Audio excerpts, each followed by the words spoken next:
और इस वक्त दिल्ली में बीजेपी की प्रेस कॉन्फ्रेंस चल रही है। सुधांशु त्रिवेदी इस प्रेस कॉन्फ्रेंस को संबोधित कर रहे हैं। फेंकना चाहेगा तो हम उसे नहीं होने देंगे।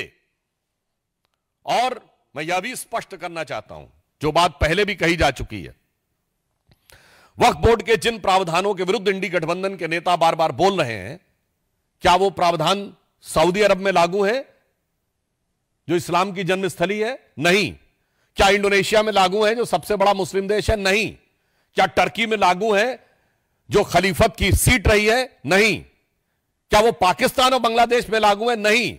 जो आईएसआईएस की भूमि है, सीरिया और इराक के हिस्से, वहां पे लागू है? नहीं। तो मैं पूछना चाहता हूं इंडी गठबंधन से कि आप बिहार में क्या सऊदी अरब, इंडोनेशिया, टर्की और आईएसआईएस से ज्यादा बड़ा शरिया का कानून लागू करने की सोच रहे हैं? हमें इस बात का सीधा और साफ जवाब चाहिए। जहां तक धार्मिक पक्ष की बात है, तो समाजवाद का चोला ओढ़े हुए ये जो राजद समाजवादी पार्टी यानी सपा जैसे दल हैं, मैं पूछना चाहता हूं, समाजवाद तो कहता है ना कि इक्वल डिस्ट्रीब्यूशन ऑफ वेल्थ होना चाहिए, गरीब को अधिक से अधिक हिस्सा मिलना चाहिए। और आप क्या कह रहे हैं कि यह 39 लाख एकड़ जमीन पे चंद सरमाएदारों का कब्जा होना चाहिए, चंद मुल्ला मौलवियों का कब्जा होना चाहिए। यह एक सोची समझी व्यवस्थित मानसिकता है जो समाजवाद के विचार के बिल्कुल विरुद्ध है। और इसके अतिरिक्त सिर्फ इतना ही नहीं है, इनका विचार संविधान को किस सीमा तक तार तार करने का है। ये लोग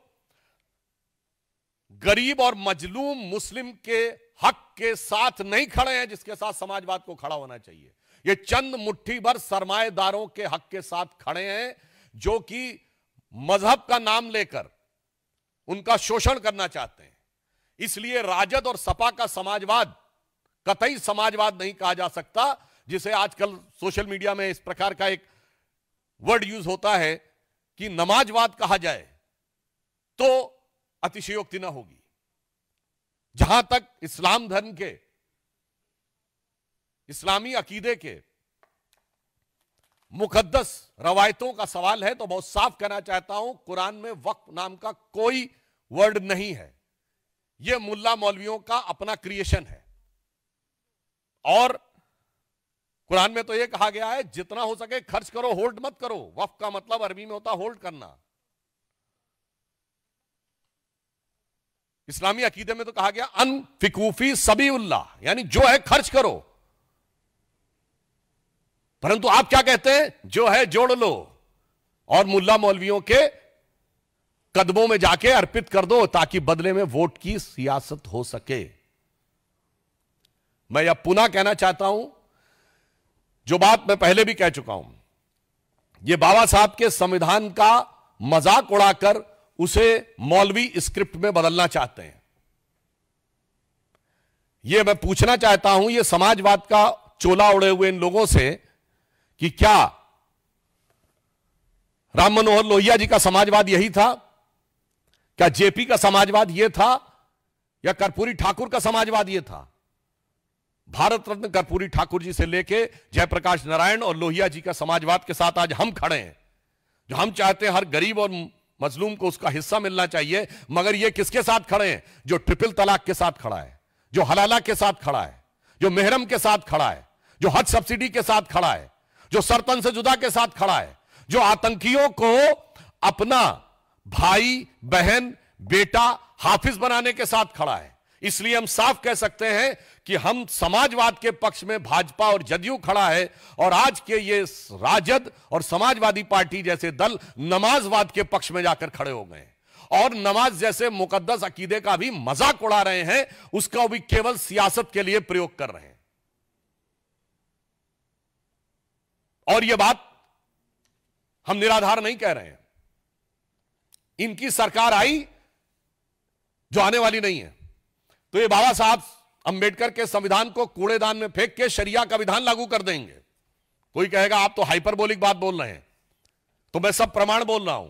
भारत के इतिहास में एक ही बार 400 पार हुआ है, 1985 में, और तब सुप्रीम कोर्ट ने केवल एक शाहबानो केस की याद दिला रहा हूं, एक प्रावधान में केवल यह कहा कि एक तलाकशुदा महिला को 80 या 100 रुपए का मुआवजा लेने की जरूरत है, तो 400 पार की संसद वाली कांग्रेस, जो आज इंडी गठबंधन का नेतृत्व कर रही है और राहुल गांधी के स्वर्गीय पिताजी उसका नेतृत्व कर रहे थे, सुप्रीम कोर्ट के निर्णय को रौंद कर भारत की पार्लियामेंट ने शरिया को संविधान से ऊपर कर दिया। मैं चुनौती से पूछता हूं, दुनिया में कोई एक देश बताइए जो सेकुलर देश जहां शरिया संविधान से ऊपर हो।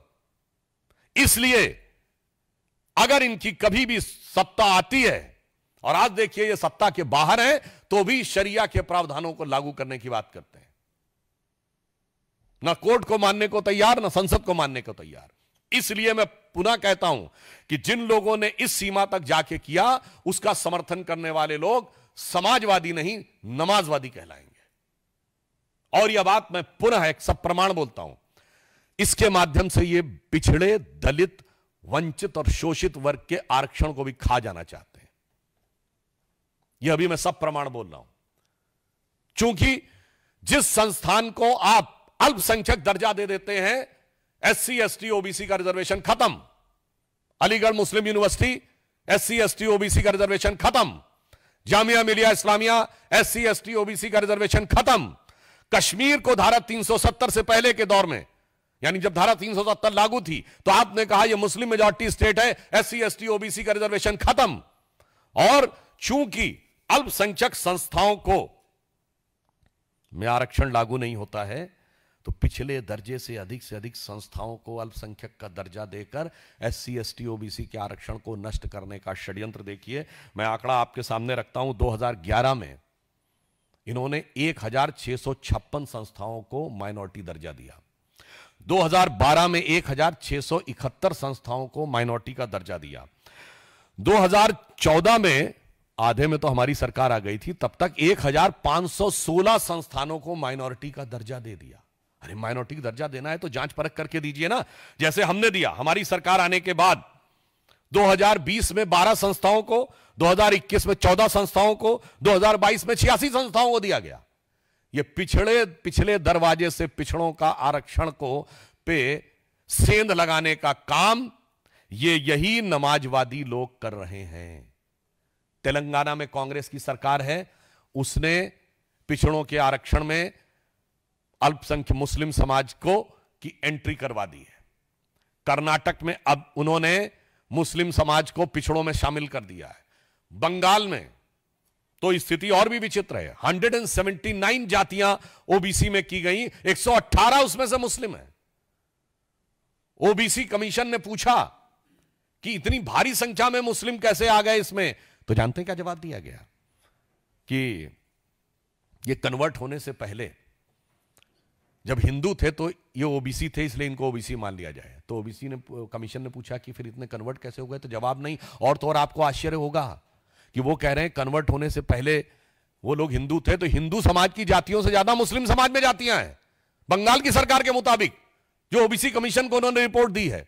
इसलिए मैं कह रहा हूं, ये समाजवाद नहीं, ये मुल्ला मौलवी का नमाजवाद है। ये इस्लामी अकीदे का नमाजवाद भी नहीं है, ये मुल्ला मौलवी का नमाजवाद है। इसलिए ये पिछड़े, दलित और ओबीसी के आरक्षण को जिस ढंग से नष्ट करने का प्रयास कर रहे हैं, जिस ढंग से उस पे पिछले दरवाजे से सेंध मारने का काम कर रहे हैं, श्री नरेंद्र मोदी जी के नेतृत्व में भारतीय जनता पार्टी और एनडीए की सरकार इसे कदापि नहीं होने देगी। तो वक्फ कानून को लेकर